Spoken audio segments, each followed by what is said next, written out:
আপনারা দেখছেন Bangla news channel. জানাবো এখনকার বিশেষ বিশেষ খবর।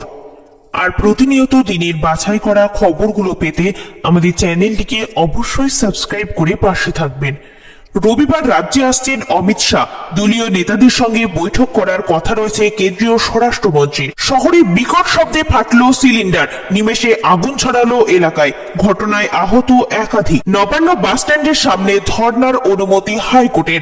মহার্ঘ ভাতার দাবিতে পথে সরকারি কর্মচারীরা। বড়দিনের আগে সরকারি কর্মীদের জন্য আরো 4% ডিএ ঘোষণা করলেন মমতা বন্দ্যোপাধ্যায়। কাকদ্বীপে আলাদাকে ইট দিয়ে থেতলে খুন, আত্মসমর্পণ ভাইয়ের। স্মোক হামলার পর তৎপর কেন্দ্র, সংসদের নিরাপত্তা এবার সিআইএসএফ এর হাতে। সংবাদপত্রের রেজিস্ট্রেশন প্রক্রিয়া আরো সহজ, সংসদে পাশ হলো নয়া বিল। আসছে বিস্তারিত খবরে। আগামী রবিবার অর্থাৎ 24শে ডিসেম্বর ফের রাজ্যে আসতে পারেন কেন্দ্রীয় স্বরাষ্ট্রমন্ত্রী অমিত শাহ, এমনটাই খবর পাওয়া যাচ্ছে বিজেপি সূত্র মারফত।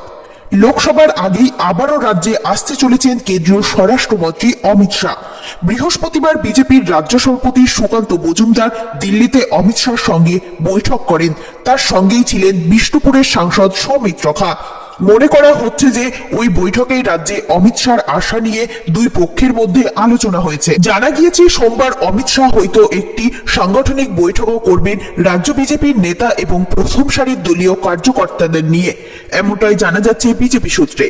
তবে স্বাভাবিকভাবেই এখানে একটা জল্পনা তৈরি হয়েছে যে যদি রবিবারেই রাজ্যে এসে পৌঁছান অমিত শাহ, তাহলে কি তিনি ব্রিগেড প্যারেড গ্রাউন্ডে লক্ষ্যকণ্ঠী গীতাপাঠ অনুষ্ঠানে উপস্থিত থাকতে পারেন। যদিও এই বিষয়ে এখনো কিছু জানা যায়নি। আগামী রবিবার ব্রিগেড প্যারেড গ্রাউন্ডে যে লক্ষ্যকণ্ঠী গীতাপাঠের কর্মসূচি রয়েছে, সেখানে প্রথমে আসার কথা ছিল প্রধানমন্ত্রী নরেন্দ্র মোদীর।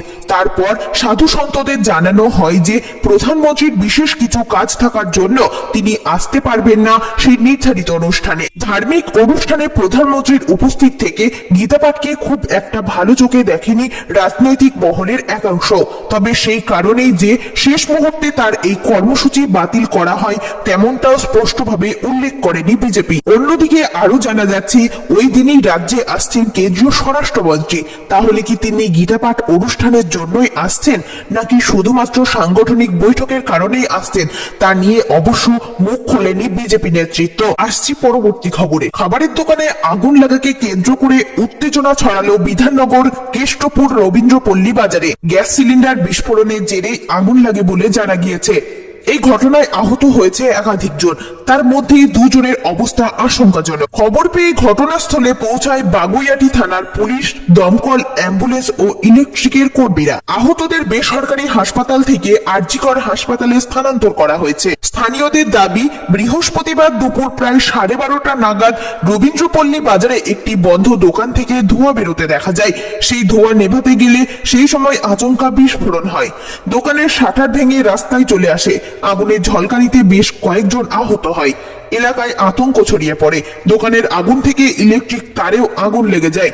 খবর পেয়ে ঘটনাস্থলে আসে বাগুইআটি থানার পুলিশ, অ্যাম্বুলেন্স ও দমকলের দুটি ইঞ্জিন।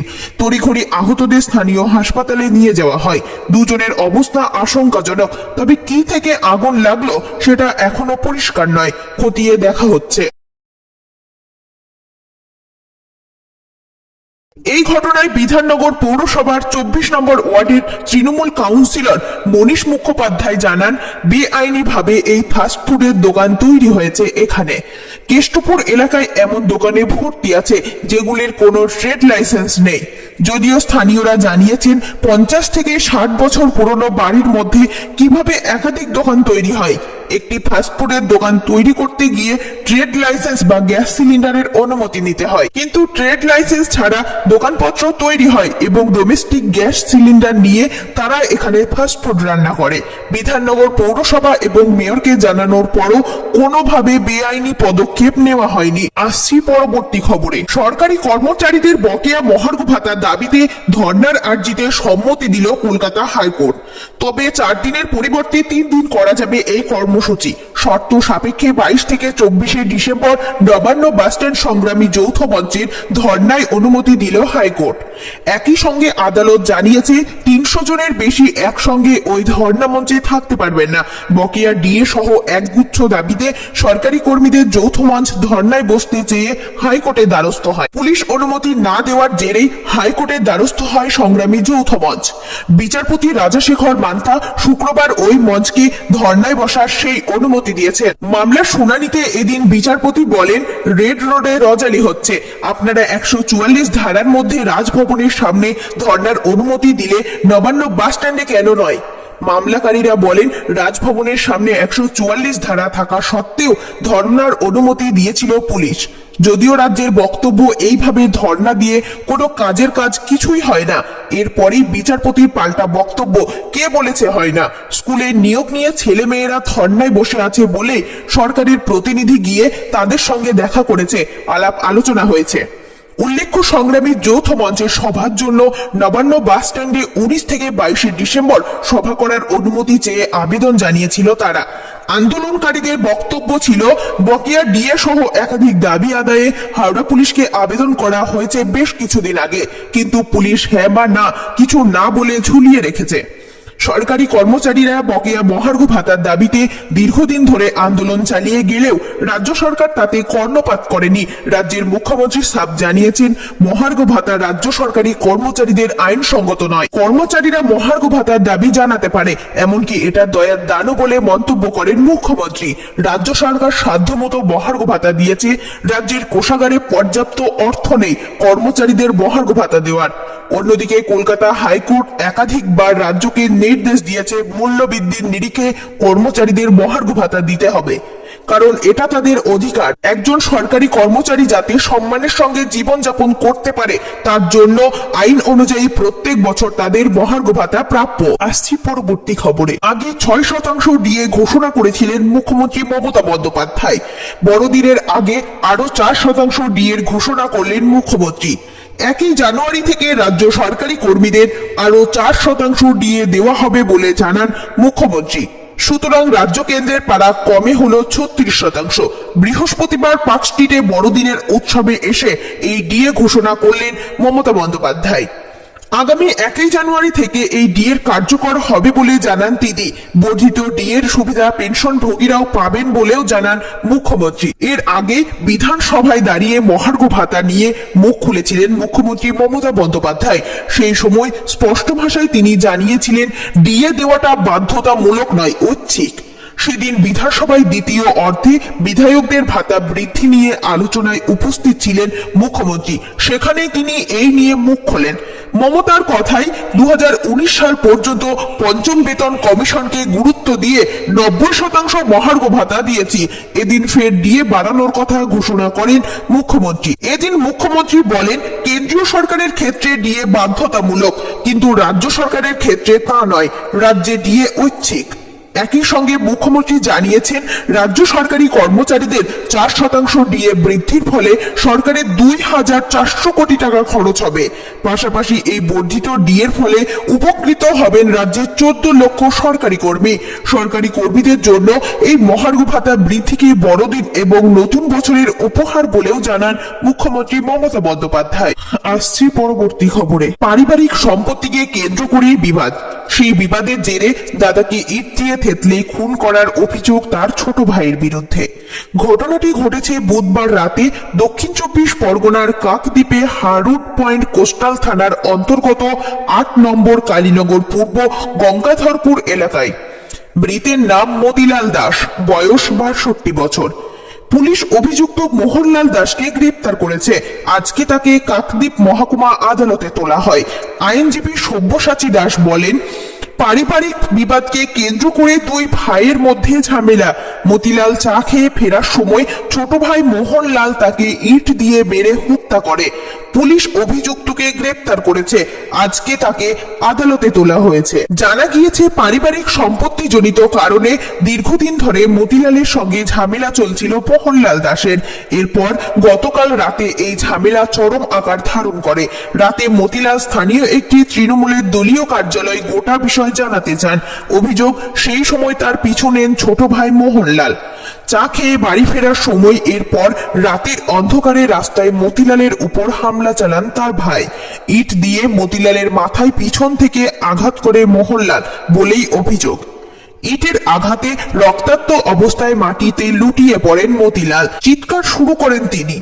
এরপর মতিলালের চিৎকার শুনে তড়িঘড়ি ঘটনাস্থলে পৌঁছন পরিবারের সদস্যরা। রক্তাক্ত অবস্থায় মতিলালকে উদ্ধার করে কাকদ্বীপ সুপার স্পেশালিটি হাসপাতালে চিকিৎসার জন্য নিয়ে যাওয়া হয়। কাকদ্বীপ সুপার স্পেশালিটি হাসপাতাল থেকে মতিলালকে কলকাতার হাসপাতালে রেফার করা হয়। তবে পথেই মৃত্যু হয় মতিলালের। এই ঘটনাকে কেন্দ্র করে এলাকায় ব্যাপক উত্তেজনা ছড়িয়ে পড়ে। ঘটনাস্থলে পৌঁছায় হাডুট পয়েন্ট কোস্টাল থানার পুলিশ। রাতেই থানাতে আত্মসমর্পণ করে মোহনলাল। এ বিষয়ে মতিলালের ভাগনা অমল দাস বলেন, বেশ কয়েকদিন ধরে পারিবারিক সম্পত্তির বিবাদকে কেন্দ্র করে আমার দুই মামার মধ্যে গন্ডগোল হচ্ছিল। গতকাল সেই গন্ডগোল চরম আকার ধারণ করে। এরপর আমার মামা তৃণমূলের দলীয় কার্যালয়ে গোটা বিষয় জানাতে যাচ্ছিল। পিছন দিক থেকে ছোট মামা রাস্তায় পড়ে থাকা ইট দিয়ে বড় মামার মাথার পিছনে আঘাত করে। বড় মামা রক্তাক্ত অবস্থায় মাটিতে লুটিয়ে পড়ে। পরিবারের লোকজনেরা বড় মামাকে উদ্ধার করে হাসপাতালে নিয়ে গেলে সেখানে মৃত্যু হয় তার। আসছি পরবর্তী খবরে। সংসদে গুরুতর নিরাপত্তা লঙ্ঘনের ঘটনার জেরে এবার নিরাপত্তা আরো জোরদার করার বিষয়ে ভাবনা চিন্তা করছে কেন্দ্রীয় সরকার। সংসদে সেন্ট্রাল ইন্ডাস্ট্রিয়াল সিকিউরিটি ফোর্সের বিস্তৃত নিরাপত্তা দেওয়ার কথা ভাবা হয়েছে। সেই কারণে সংশ্লিষ্ট স্টেক হোল্ডারদের সঙ্গে আলোচনা করা হচ্ছে। সরকারের সূত্রগুলি সংবাদ সংস্থা ANI কে জানিয়েছে যে দিল্লি পুলিশ, স্বরাষ্ট্র মন্ত্রক, CISF, central reserve police force এবং অন্যান্য সংশ্লিষ্ট বিভাগের আধিকারিকদের অংশগ্রহণে একটি সাম্প্রতিক বৈঠকে বিষয়টি উত্থাপিত হয়েছে। সূত্রের খবর, আগামী সপ্তাহে আরেক দফা বৈঠকে এ বিষয়ে চূড়ান্ত সিদ্ধান্ত নেওয়া হবে। এই ঘটনার সঙ্গে জড়িত সূত্রগুলি বলছে, বৈঠকে দুটি বিষয় প্রধানত আলোচনা করা হয়েছে। একটি হলো দক্ষতার কথা মাথায় রেখে CISF কে সংসদের বিস্তৃত নিরাপত্তা হস্তান্তর করা হোক, এবং অন্য প্রস্তাবটি ছিল কয়েকটি পয়েন্টে দিল্লি পুলিশের নিরাপত্তা কর্মীদের অব্যাহত রাখা। CISF একটি কেন্দ্রীয় সশস্ত্র পুলিশ বাহিনী, যেটি বর্তমানে পারমাণবিক ও এরোস্পেস ডোমেইন, সিভিল এয়ারপোর্ট এবং দিল্লি মেট্রো ছাড়াও দিল্লিতে কেন্দ্রীয় সরকারের অনেক মন্ত্রকের ভবনকেও পাহারা দেয়। CISF মোতায়েনের আগে ইনপুট সংগ্রহ করার জন্য সংসদ ভবন কমপ্লেক্সের সার্ভিসের জন্য একটি নির্দেশও জারি করা হয়েছে। সংসদে নিরাপত্তা ব্যবস্থা পরিবর্তন করার জন্য এই গুরুত্বপূর্ণ বৈঠকটি করা হয়।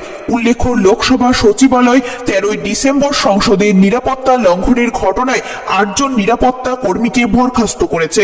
সংসদের নিরাপত্তা লঙ্ঘনের ঘটনার পরে লোকসভার মহাসচিব নিরাপত্তা ব্যবস্থার পর্যালোচনার জন্য কেন্দ্রীয় স্বরাষ্ট্র মন্ত্রককে চিঠি লিখেছিলেন এবং সিদ্ধান্ত নেওয়া হয়েছিল যে পরবর্তী আদেশ না হওয়া পর্যন্ত দর্শকদের গ্যালারির জন্য কোনো পাস জারি করা হবে না। আসছি পরবর্তী খবরে। লোকসভায় বৃহস্পতিবার প্রকাশনা শিল্পকে নিয়ন্ত্রণকারী ব্রিটিশ যুগের আইন বদল এবং ম্যাগাজিন বা সাময়িক পত্র রেজিস্ট্রেশনের প্রক্রিয়াকে সহজ করার জন্য বিল পাশ হয়েছে। কেন্দ্রীয় তথ্য ও সম্প্রচার মন্ত্রী অনুরাগ ঠাকুর জানিয়েছেন, press and registration of periodicals bill 2023, যা লোকসভায় ধনী ভোটে পাশ হয়েছে, সাময়িকী রেজিস্ট্রেশনকে পুরনো আইনের 8 পদক্ষেপের প্রক্রিয়াকে বদল করে আরো সহজ এক ধাপ প্রক্রিয়ায় পরিণত করাই লক্ষ্য। বিলটি press and registration of books আইন 1867 এর প্রতিস্থাপন করেছে। কেন্দ্রীয় তথ্য ও সম্প্রচার মন্ত্রী অনুরাগ ঠাকুর বলেন, এই বিলটি সহজ, স্মার্ট এবং সংবাদপত্র ও সাময়িকী নিবন্ধের জন্য একই সঙ্গে প্রক্রিয়া রয়েছে। আগে সংবাদপত্র বা ম্যাগাজিনগুলিকে 8 ধাপের রেজিস্ট্রেশন প্রক্রিয়ার মধ্য দিয়ে যেতে হতো। এটি এখন একটি বোতামে ক্লিক করার মাধ্যমে আরো সহজ করা যেতে পারে। গত 3 আগস্ট রাজ্যসভায় বিলটি পাশ হয়েছে। খবর শেষ হলো।